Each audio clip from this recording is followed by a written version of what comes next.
નમસ્કાર દર્શક મિત્રો, ભારત ભૂમિ ન્યૂઝ ઇન્ડિયામાં આપનું સ્વાગત છે અને હું આપની સાથે વૈશાલી પોબારું કરીશું નજર આજના સમાચાર પર। આણંદ જિલ્લામાં 2161 પેન્શનરોને ઘર બેઠા ડિજિટલ લાઈફ સર્ટિફિકેટની સુવિધા મળી। 31 જુલાઈ સુધી સેવા વિના મૂલ્યે ઉપલબ્ધ કરાવવામાં આવી।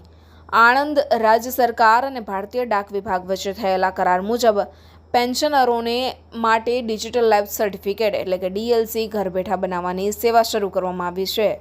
આ સેવાનો લાભ આણંદ જિલ્લામાં અત્યાર સુધીમાં 2161 જેટલા પેન્શનરોને મેળવી લીધો છે। આ સેવા પેન્શનરો માટે સંપૂર્ણપણે વિનામૂલ્યે ઉપલબ્ધ છે અને તારીખ 31 જુલાઈ 2025 સુધી ચાલુ પણ રહેશે। આ સેવાને પગલે પેન્શનરોને બેંક કે તિજોરી કચેરી જવાની જરૂર રહેતી નથી। પોસ્ટમેન અથવા તો બ્રાન્ચ પોસ્ટ માસ્ટર તેમના ઘરે જઈ ફિંગરપ્રિન્ટ અને ઓટીપીના આધારે ડિજિટલ હયાતી પ્રક્રિયા પૂર્ણ કરે છે। વાલવોળના નિવૃત્ત શિક્ષક રાવજીભાઈ પરમાર અને ભાદરણના શંભુભાઈ વાળંદે આ સેવાથી થતી સમય અને ખર્ચ બચતની પ્રશંસા કરી હતી। આણંદ પોસ્ટ વિભાગના સિનિયર સુપ્રિન્ટેન્ડન્ટ શ્રી અશોકભાઈ પરમારે જણાવ્યા મુજબ શહેર અને ગ્રામ્ય વિસ્તારોમાં 274 પોસ્ટમેન તથા બ્રાન્ચ પોસ્ટ માસ્ટર દ્વારા પેન્શનરોને આ સેવા પુરવાર કરવામાં આવી છે। પેન્શન ધારકોએ નજીકની પોસ્ટ ઓફિસમાં સંપર્ક કરીને આ સેવાનો લાભ લેવાની અપીલ પણ કરવામાં આવી છે। બ્યુરો રિપોર્ટ, ભારત ભૂમિ ન્યૂઝ ઇન્ડિયા, આણંદ। જી સાહેબ, આપનું નામ પરિચય? મારું નામ એજે પરમાર છે। હું સુપ્રિન્ટેન્ડન્ટ પોસ્ટ ઓફિસ તરીકે ફરજ બજાવું છું। સાહેબ, સરકારશ્રીએ પોસ્ટ વિભાગ સાથે એમઓયુ કરેલ છે। અત્યારે ડિજિટલાઇઝ સર્ટિફિકેટ ઇસ્યુ કરવામાં આવે છે નિવૃત્ત પેન્શનરોને, શું કહેશો?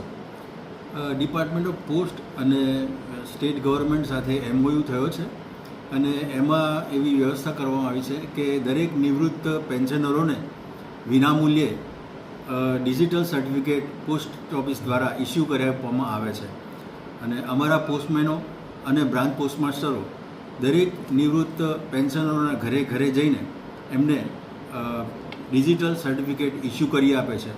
જે આઈપીપીબીમાં વ્યવસ્થા છે એ પ્રમાણે એમાં ફિંગરપ્રિન્ટથી અને ઓટીપીથી ઇઝીલી ડિજિટલ સર્ટિફિકેટ ઇસ્યુ થઈ શકે છે।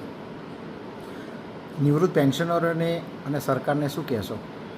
નિવૃત્ત પેન્શનરોને મારી એ જ વિનંતી છે કે જેમ બને એમ વધુમાં વધુ આ સેવાનો લાભ લે અને એમને ટ્રેઝરી સુધી કે બેંક સુધી જવું ના પડે, એમાંથી એમને મુક્તિ મળે। જી, આપનું નામ પરિચય? મારું નામ શંભુભાઈ મગનભાઈ વાળંદ છે। ભાદરણનો રહેવાસી છું। હું નિવૃત્ત શિક્ષક છું।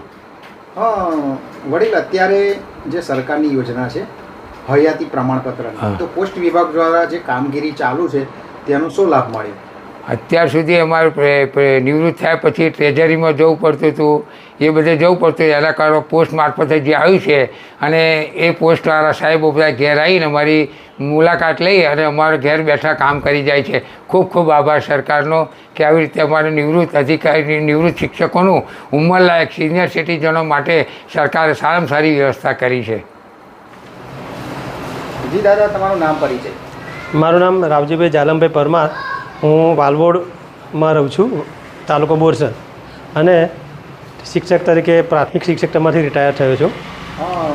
વડીલ, અત્યારે જે સરકારની યોજના છે તમને ઘેર બેઠા હયાતીનું આજે પ્રમાણપત્ર આપવાનું, તો તમને શું સેવા મળી, શું લાભ? ઓકે, દર સાલ અમારે કેવું હોય છે કે વર્ષમાં એક વખત હયાતીનું ખાતરી કરાવવાની હોય છે, એટલે અમે તેજરી ઓફિસમાં અથવા એસબીઆઈમાં, સ્ટેટ બેંકમાં જઈને આ બધું કરાવીએ છીએ। પણ આ વખત સરકારશ્રીની યોજના મુજબ પોસ્ટ ઓફિસના કર્મચારી સનતભાઈ અમારા ઘેર આવ્યા, અમારી ફિંગરપ્રિન્ટ લીધી, ઓટીપી આવ્યો અને અમારું હયાતીનું પ્રમાણપત્રને કમ્પ્લીટ થઈ ગયું। એટલે અમારે સરકારની યોજના મુજબ શું અમારે છેક સુધી ધક્કો ખાવાનો ના મળ્યો અને સરકારનો ખરેખર આભાર એટલા માટે કે ઘેર બેઠા અમારા જેવા સિનિયર સિટીઝનને આ લાભ આપ્યો।